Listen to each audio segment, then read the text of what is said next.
Good evening, everyone. You are watching the Just Keep Up podcast, where we're one step ahead. I'm Kurt Johnson. This is Pete Zindros. We're excited to be back to you guys here on Wednesday. Big show, guys. Lots to talk about, lots to get into. It's going to be a great show, guys. Our feature story tonight is going to be LeBron James and Bronny James officially share the court for the first time. This is the first father and son duo to actually play in an NBA game ever. They played in preseason, but that doesn't count. So this is the first time that's ever happened in NBA history. So Don Marco for them. All right, guys. So that's going to be our featured story. We're also going to talk about Bronny's future in the league as well. Okay, and give our take on that, guys. It's going to be a heated topic there. And then we're going to cover the games from yesterday, guys. So we're going to cover Celtics versus Knicks. And then we're also going to cover the Lakers versus the Timberwolves. The headlines for that game is obviously the Celtics tied a franchise record for three-pointers made in a game with 29. And they steamrolled the Knicks. And then the Lakers, just Anthony Davis dominated that game with 36 points. He was absolutely sensational. So that's going to be our featured story. That's going to be our topics, guys. I'm going to remind you, if you guys haven't already, please like and subscribe. Help us to impact and to reach as many people as possible. Otherwise, bro, do you have anything before we get started? Nah. Awesome. Yeah, guys, so we're going to jump right into our featured story, and that's LeBron James and Bronny James officially sharing the court for the first time ever. This is the first time a father and son duo played in the NBA, not to mention playing on the same team. And so this is one of the greatest accomplishments I can ever think of in sports, honestly. And so what's your take on LeBron James and Bronny James making NBA history? Don't care. Straight up. Don't care. Congrats to LeBron. It's a great feat for himself because it shows his success longevity-wise and his success as a father as well. It's bigger than basketball for him. It is. But LeBron James has already served his purpose in this league. Time to retire. All right. What do you have to say? Okay, that's it, bro? Yeah, that's it. That's it. Okay.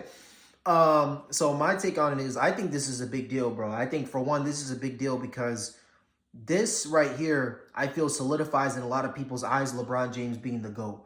Because this has never happened in NBA history. So you could say what you want to say about Jordan and the 6 rings and the 6 for 6. But for him to still be one of the best players in the league, he's still, a top 2 player on his team. And to have his son playing with him, this is the first time this has happened in NBA history. This is a massive accomplishment for LeBron James. So I think that this is a big deal, not to mention, as you eloquently said, off the court as well. Like, just as a man, you want your kids to become good or even better than you. And so for his son to be in the NBA and experience that with his dad, that's all that you can ask for as a father. So, he really won as a father, bro. Nah, he did. He really did, bro. Nah, he did. Like I said, for LeBron, it's a big deal, career-wise and as a father. But yeah, LeBron's gotta go now. He served his purpose. Yeah, and then my take on it for Bronny is just an incredible comeback story for him.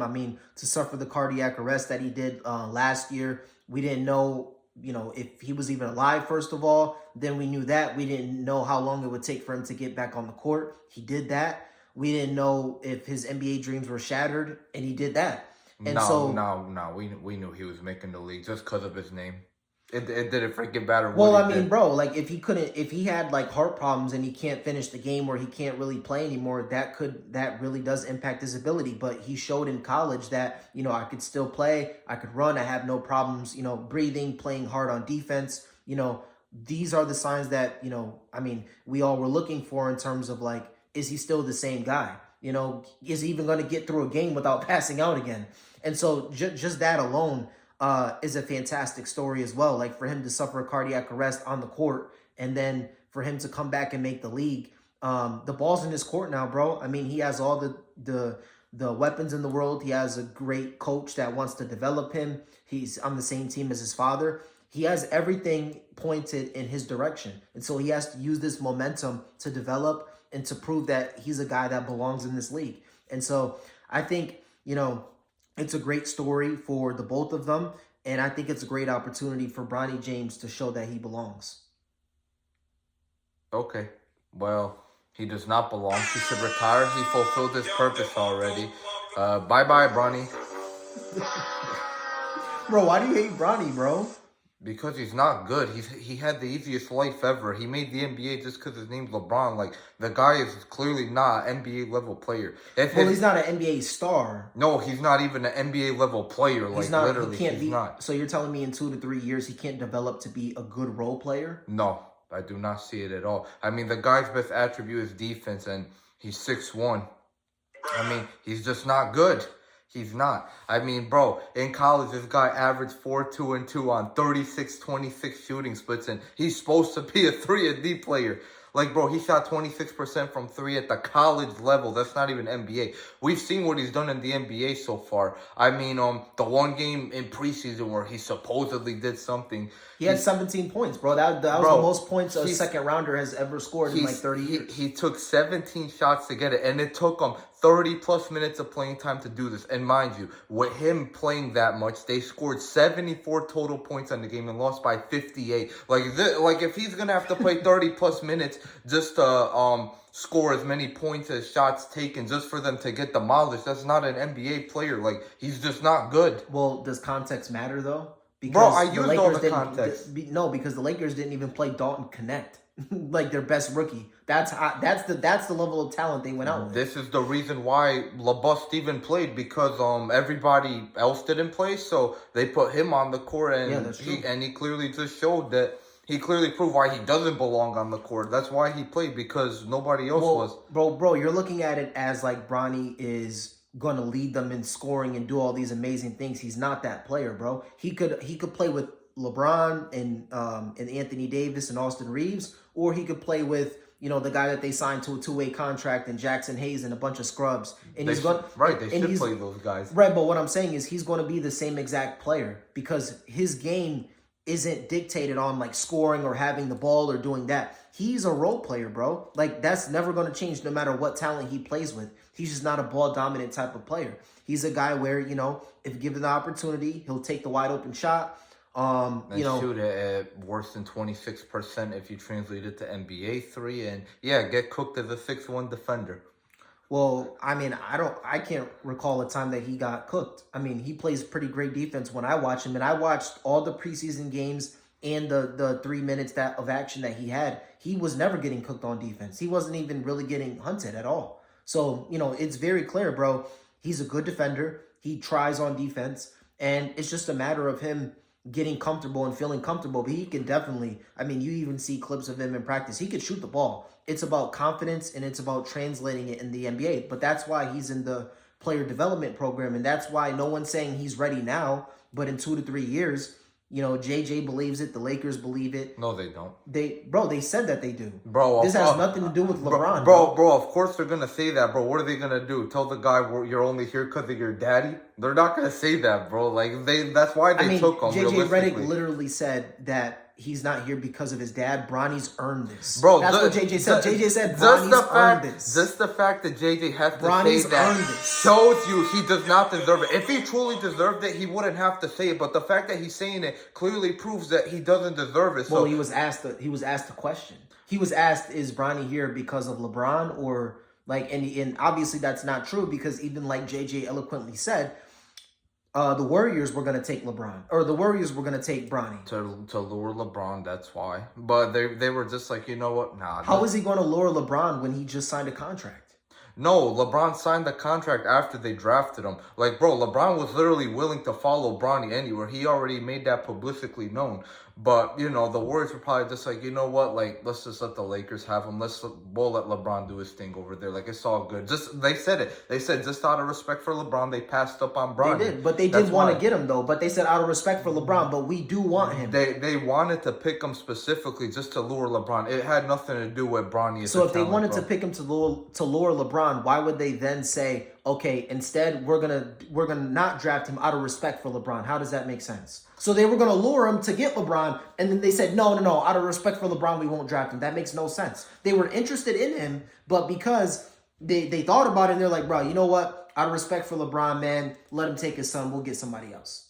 Yeah, That like the way that you're saying doesn't logically make sense. They wanted to just let him stay home. They didn't want to hassle him over to Golden State for a vet minimum deal when realistically the team isn't even that good anymore. You know, like I mean, even if they got LeBron, like don't get me wrong, him and Steph is a great duo, but you know the pieces around them just aren't there. Like realistically, they probably weren't going to win a title with this current team. So they're just like, we're probably not going to win regardless. Like, we already respect LeBron enough. No need to hassle him over here for a vet minimum. Like we'll just let him stay in LA, you know, let him play with his son. Let him actually get paid too, because if he comes here, we can't pay him shit.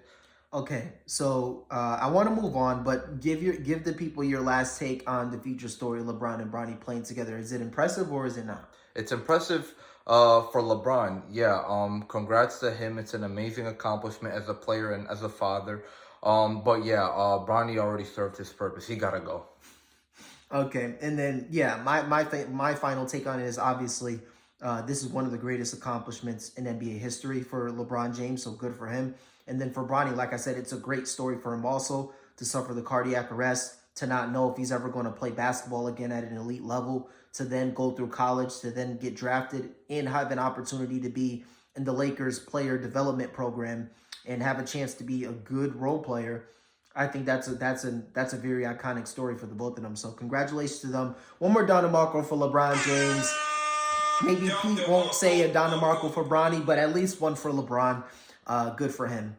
But I want to move on. I actually want to get into the Lakers versus Timberwolves game. We'll start with that one. So the Lakers beat the Timberwolves 110-103. The score wasn't as, or the game wasn't as close as what the score suggests. So just to read you guys here. So Julius Randle had 16 and Anthony Edwards had 27. No one else really stood out. Like DiVincenzo was off game for him. But for the Lakers, a bunch of players stood out. So Rui Hachimura had 18. LeBron had 16, 5 and 4. Davis had a monster game, 36 and 16. Austin Reeves had 5 offensive rebounds. He had 12, 4, and 9. D'Lo didn't shoot the ball well, but he contributed with his assists. So what's your take on the Lakers versus Timberwolves, and where do they go from here? Rumors are saying D'Lo was getting shots up after the game. Okay, which he needs to get some shots up, bro, because I think he shot like 1 for 6 from 3 or something like that, 1 for 7. Yeah, rumors are saying he got shots up after. But anyways, the Lakers got a great win. The Timberwolves, they look like offensively they have no floor spacing at all, No, they don't. which, is logical because they dealt Cat for Julius Randle, you know what I'm saying? Like, I saw this coming. They're not too bad defensively, but offensively, they're gonna struggle all season. Like, no offense is gonna thrive with Julius and Gobert down there. Gobert is so freaking ass, bro. Like, this guy just got a 3-year extension, and we saw what was happening to him last night. Anthony Davis gave him 36 and 16. Rui Hachimura dunked on him. Austin Reeves was grabbing offensive rebounds. Like, this guy is freaking terrible, bro. Like, I don't know what they see in Rudy Gobert. Like, I literally don't. All Rudy Gobert is, realistically, is in the regular season, he's a great help defender. That's it, bro. He can't guard anyone one-on-one. He can't guard the post one-on-one. He can't guard guards on the perimeter one-on-one. Like, he's just an all-time great help defender. Every postseason, he gets exposed year after year after year. And the Timberwolves thought trading Karl Anthony Towns was going to get him over the hump. Bro, this guy was clearly their second best freaking player, and he was also one of the reasons why they had some floor spacing. Like, now you picked up Julius Randle, who could shoot the ball a little bit, but he's not good enough of a shooter for defenders to respect. So guys are really just going to say, oh, they got Julius and Gobert down there. Okay, no problem. Let's just double, triple team and make sure they just don't hit no threes. Like, well, we'll leave them open. Like, we don't care about them.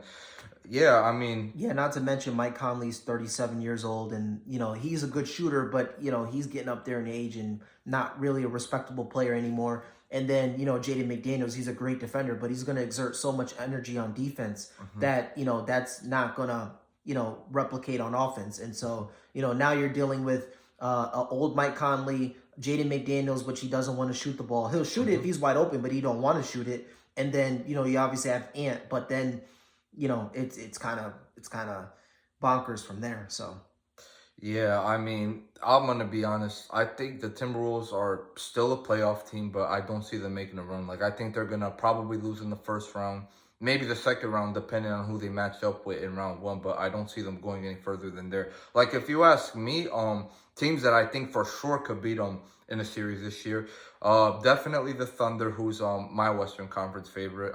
Definitely the Lakers. Definitely the Clippers as well, in my opinion, as long as Kawhi is playing. Um I mean the Suns, mate, the Suns is more like 50-50 ish. I mean, Denver could possibly beat them, I guess. Yeah, I mean that's already 4 to 5 teams I listed. So yeah, they're a first to second round exit, in my opinion. cool. Yeah. So yeah, that the Lakers versus Timberwolves. So that whole game, I mean, first of all, I loved JJ Redick's schemes. He drew up a lot of plays for Anthony Davis in the high post to make plays, to be a playmaker, to assist, to score. So he was doing a lot of things. And then as far as like the effort, like Rui Hachimura was giving, maximum effort. Austin Reeves, bro, 5 offensive rebounds. Don DeMarco for Austin Reeves, bro, because Yeah. he was, bro, he was Hey, hang he on, was guys. One performing, second.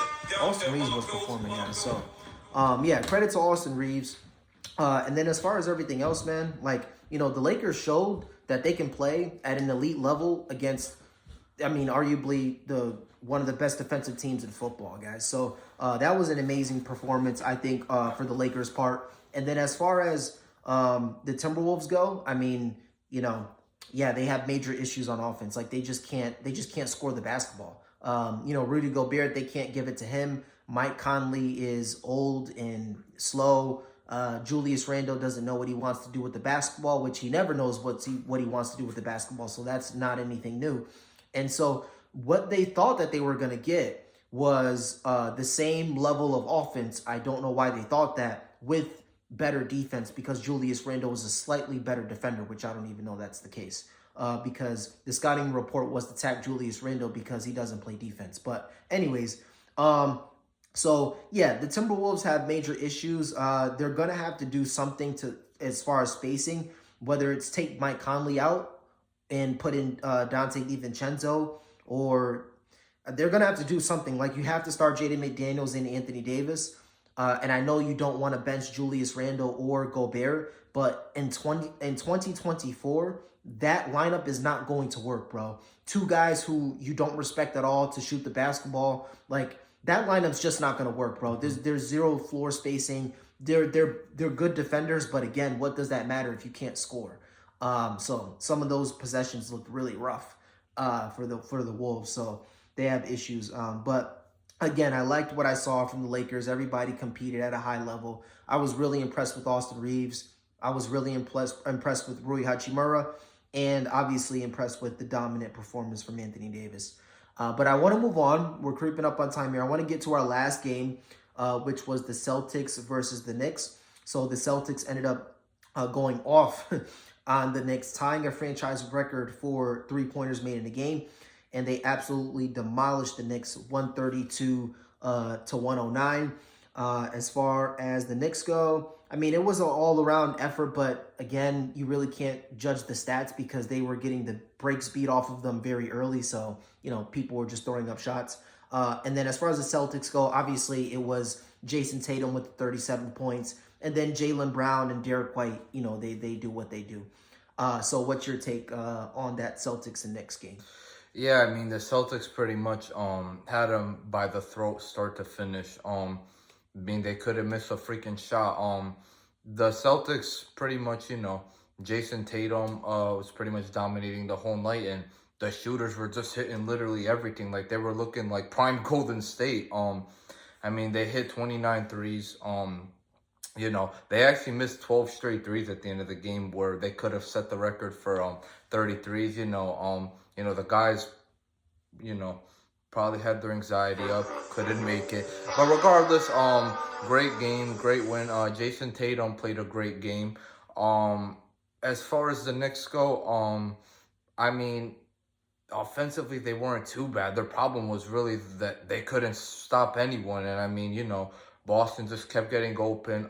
They kept tearing apart their defensive schemes, and yeah, it just seemed like a all around bad effort defensively from what I saw. I don't think the offense was really their problem. Yeah, so my take on Celtics versus Knicks is, obviously Celtics look like the powerhouse that we thought they would look like. They could shoot the ball, they could play defense. They're just a great team, bro. And this is without Porzingis. They're just a great team. And then as far as the Knicks go, it's going to take them some time to get everyone in the mix. But definitely, I expect the Knicks to be one of the three best teams in the East when it's all said and done. So I'm not panicking. It was one game. This is the story of Jason Tatum's career where one game he's going to score 37. Next game, I wouldn't be surprised if he scores 19. And that averages out to 25 points, and boom, there's your average. So this is the same story with Jason Tatum. He was on fire. He was like 8 for 11 from 3. Obviously, that's not going to continue. But the Celtics are a good team, and they're going to be probably the best team in the East, and then the Knicks are probably going to be the second or third. So I wouldn't be shocked if these teams met up in the conference finals. So, but yeah, that's my take on it, guys. But I want to move on. I want to get to the end of the show, guys. It was a great show, big show. We talked about a lot. We went over our future story, which was LeBron James and Bronny James sharing the court for the first time in the NBA ever. It was the first father and son duo in the NBA ever.